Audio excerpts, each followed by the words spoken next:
ওকে, চলে এসেছি কালামের ভালোবাসার পার্ট 8 আই হোপ তোমাদের ভালো লাগে। আর যদি ভিডিওটা ভালো লাগে লাইক কমেন্ট সাবস্ক্রাইব অবশ্যই করে দিও। কিটার মিটা, চলো লেটস স্টার্ট দ্য ভিডিও। সত্যি মেয়েটা অনেক শুকিয়ে গেছে, নিজের কোনো যত্নই নেয় না হয়তো। জায়গা আমার কি, এই কথা বলে জাঙ্কুক চলে যায়। জাঙ্কুক আর মাথায় ঘামায় না তো। অন্যদিকে জিমিন শুতে যায় তের সাথে, তখনই তে মানা করে, তুই জিমিন আমার সাথে কেন শুবি? তুই ভাইয়ার ওয়াইফ, তুই ভাইয়ার রুমে গিয়ে শো। তুই জানিস কালকে ভাইয়া রাত 12টা বাজে আমাদের রুমে এসেছিল, তোকে একদিনে দেখতেছিল। আর রোজ আজকে আমাদের বাড়িতেই আছে। রোজের এমনিতে স্বভাব চরিত্র ভালো না, তুই কেন অন্যকে সুযোগ দিচ্ছিস বলতো?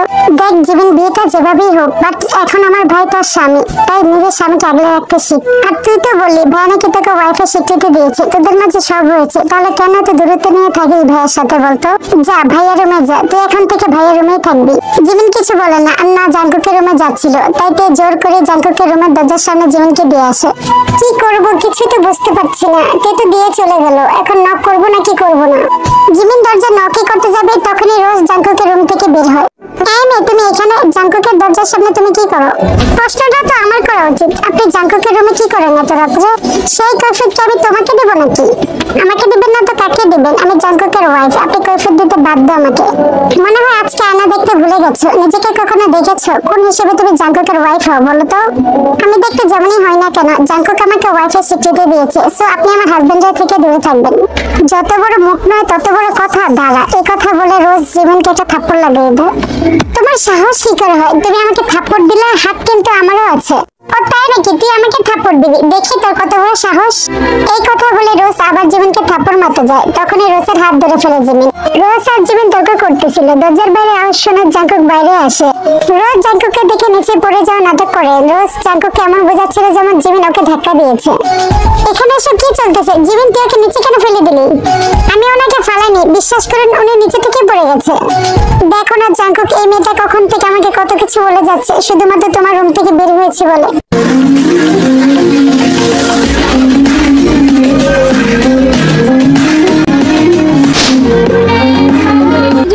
জাঙ্কুক জিমিনকে একটা থাপ্পড় মারে। বিশ্বাস করুন আমি ওনাকে নিচে ফেলাইনি। চুপ, আমি দেখেছি তুই কি করেছিস কি না করেছিস, এক্ষুনি রোসের থেকে মাফ চা। আমি কিছুই করিনি, তারপরে যদি আপনি বলেন ওনার কাছ থেকে মাপ চাইতে আমি চাবো, আমার কোনো সমস্যা নেই। সরি রোসাপু, আমাকে মাফ করে দিও। এই কথা বলে জিমিন তের রুম দিকে চলে যায়। জিমিন তের রুমের সামনে গিয়ে দেখে তের রুমে দরজাটা লাগানো। তে হয়তো ঘুমিয়ে গেছে, ওকে ডাকাটা ঠিক হবে না। এখন কোথায় যাই? এক কাজ করি, ছাদে চলে যাই। জিমিন ছাদে চলে যায় আর কান্না করতে থাকে, আর আনমনে গান গাইতেছিল। আমার ভাগ্য বড় আমি কিন্তু গান পারি না, তাই প্লিজ আমার গান শুনে তোমরা হেসো না। জিমিন গান গাইতে গাইতে ওখানেই ঘুমিয়ে পড়ে।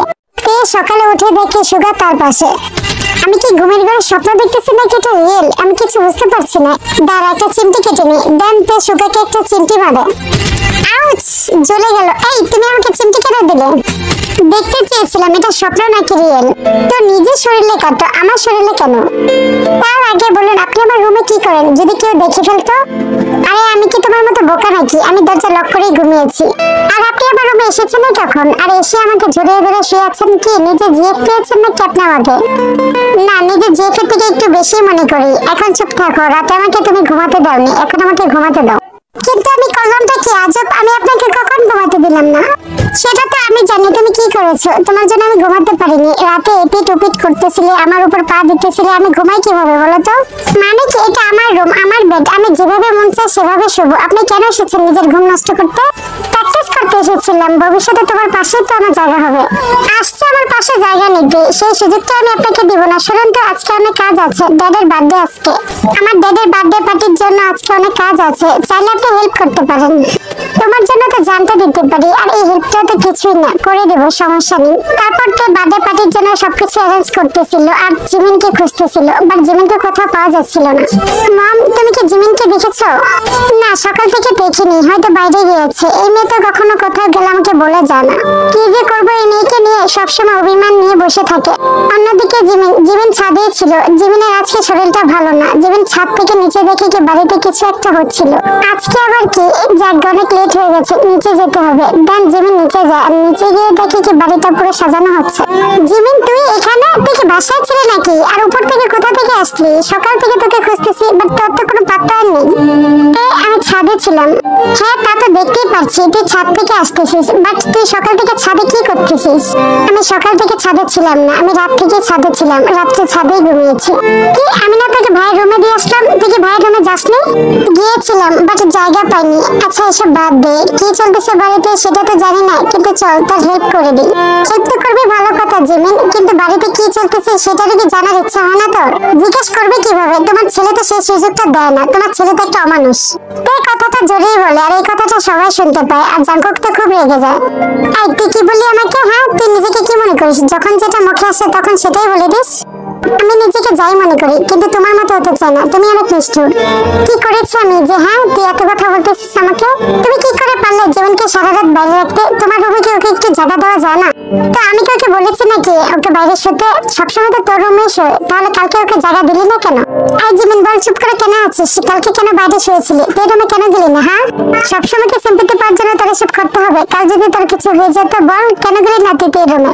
আমি সিম্পেথি পাওয়ার জন্য কখনো কিছু করিনি, সো মিথ্যা প্রবাদ দিবেন না। কাল গিয়েছিলাম আমি তুই রুমে, বাট তুই রুমটা লক ছিল আর অনেক রাত হয়ে গেছিল, তাই আমি কাউকে ডিস্টার্ব করিনি।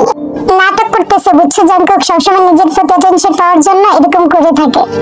রোজ আপু তোমাকে লজ্জা শরম করে না? তোমাকে কতবার বলছি যে আমাদের ফ্যামিলি ম্যাটারে তুমি নাক গলাবে না? তুই রোজের সাথে ভালো ব্যবহার কর, নাহলে এখনই চড় খাবি। মারলে আমাকে মারতে পারো, তারপরে এই মেয়েটার সাথে আমি ভালো ব্যবহার করতে পারবো না। আর হ্যাঁ জিমিন আমার রুমে কেন থাকবে? আর জিমিন তোমার ওয়াইফ, জিমিন তোমার থেকে কেন দূরে থাকবে? জিমিন আমার রুমে কেন থাকবে? তোমাদের মাঝে সবকিছু রয়েছে, তাহলে কেন জিমিন আলাদা রুমে থাকবে? তুমি তো জিমিনকে বোর্ড শিখিয়ে দিয়েছো না, তাহলে সমস্যাটা কি? কালকে যদি তুমি বাবা হও তাহলে কি তুমি এই বাচ্চাটার থেকেও দূরে থাকবে? অসম্ভব, এটা হতে পারে না। আমি কিছুদিনের মধ্যে জিমিনকে ডিভোর্স দিতে চলেছি, আর যদি জিমিন প্রেগনেন্ট হয়ে যায় তাহলে জিমিনকে অপারেশন করে ফেলতে হবে, কারণ আমি জিমিনের বাচ্চা দায়ভার নিব না। আমি রোজকে ভালোবাসি, আমি রোজের সাথে সারাটা জীবন কাটাতে চাই। প্লিজ ট্রাই টু আন্ডারস্ট্যান্ড, আমাকে জোর করে জীবনের সাথে বেঁধো না। জাঙ্কুক তুই এতটা নিচ, আমার ভাবতেও ঘৃণা লাগতেছে। ভাইয়া তুই কি আসলে একটা মানুষ? তুই জিমিনকে নিজের বউ স্বীকৃতি দিয়েও তুই আরেকটা মেয়ের সাথে সম্পর্ক রেখেছিস। জাঙ্কুক তুই কাজটা ঠিক করলি না। জিমিনের মতো বৌমা পেতে ভাগ্য লাগে, কিন্তু আমার ভাগ্যটা ভালো ছিল, জিমিনের মতো বৌমা পেয়েছিলাম, কিন্তু তোর জন্য এখন আমার এই লক্ষ্মী মেয়েকে হারাতে হচ্ছে। আন্টি আমি তোমার বোনের মেয়ে, আর তুমি আমাকে সাপোর্ট না করে ওর সাপোর্ট নিতেছো? চকচক করলে শোনা হয় না। তুই আমার ছেলের জীবন থেকে সরে যা, দেখে সবকিছু ঠিক হয়ে যাবে। জিমিন তখন কিছুই বলেনি, একদম চুপ। জাঙ্কুক যখন অবসানের কথা বলেছিল তখনই জিমিন শকড হয়ে যায়, চুপ হয়ে যায়, কারণ জিমিনের মধ্যে প্রেগন্যান্সির সিম্পটম দেখা যাচ্ছিল। সরি টু সে, আপনারা কি শুরু করেছেন? আঙ্কেলের আজকে বার্থডে, সো আঙ্কেল চলে আসবে। আজকে আঙ্কেলের দিন, প্লিজ আঙ্কেলের দিনটা খারাপ করবেন না। ইঞ্জিন ভাইয়া ঠিক বলেছে, আজকে মামার দিন, সো যে যার কাজে লেগে পড়ো, আমিও তোর হেল্প করে দিচ্ছি। আর জাঙ্কুক ভাইয়া আপনি যখন যেখানে বলবেন আমি ডিভোর্স পেপারে সাইন করে দেব, সো এই টপিকটা এখন বন্ধ করুন। জাঙ্কুক ভেবেছে জিমিন এত সহজে সাইন করবে না, কিন্তু জাঙ্কুককে অবাক করে দিয়ে জিমিন আগে সাইনের কথা বলে দিয়েছে। জিমিন সোজা কিচেনে গিয়ে রান্না করতেছিল। জিমিনের মুখের দিকে চেয়ে সবাই যে যার মতো আয়োজন করতেছিল বার্থডে পার্টির। জিমিন চিন্তা করিস না, আমি থাকতে তোদের ডিভোর্স কখনো হতে দিব না। হয়তো জাঙ্কুক একটু রেগে আছে তাই এসব বলে ফেলছে, ওকে মাফ করে দিস। সমস্যা নেই মামি, কাজ শেষ করুন, মামা চলে আসবে। দেন সবাই যে যার কাজ শেষ করে কিছুক্ষণের মধ্যে আরাম চলে আসে। বাড়িটা তো অন্ধকার কেন? আজকে নেই নাকি কেউ? সবাই কোথায় গেল? আরে মাসের পর সবাই একসাথে সারপ্রাইজ বলে, surprise. Happy birthday to you. Happy birthday to you. Happy birthday, happy birthday, happy birthday to you. Happy birthday our Aryan Oppa. Happy birthday Aryan Oppa. Oppa I love you so much. मैं आपको बहुत प्यार करती हूँ, मैं आपको मेरे idol मानती हूँ। ओप्पा आप हमेशा सेफ रहिए, हेल्दी रहिए और खुश रहिए, और अपने 6 भाइयों को लेकर ऐसे कामयाब होते रहे और आगे बढ़ते रहे। আজকের জন্য এই পর্যন্তই, বাকিটা নেক্সট পার্টে দেখা হবে। আর হ্যাঁ ভিডিওটা ভালো লাগলে লাইক কমেন্ট সাবস্ক্রাইব অবশ্যই করে দিবে। ভিডিও রেসপন্স ভালো আসলে তাড়াতাড়ি নেক্সট পার্ট দিয়ে দেব। আর হ্যাঁ আরিয়ান আপাকে বার্থডে উইশ অবশ্যই করে যাবে। Happy birthday, happy birthday.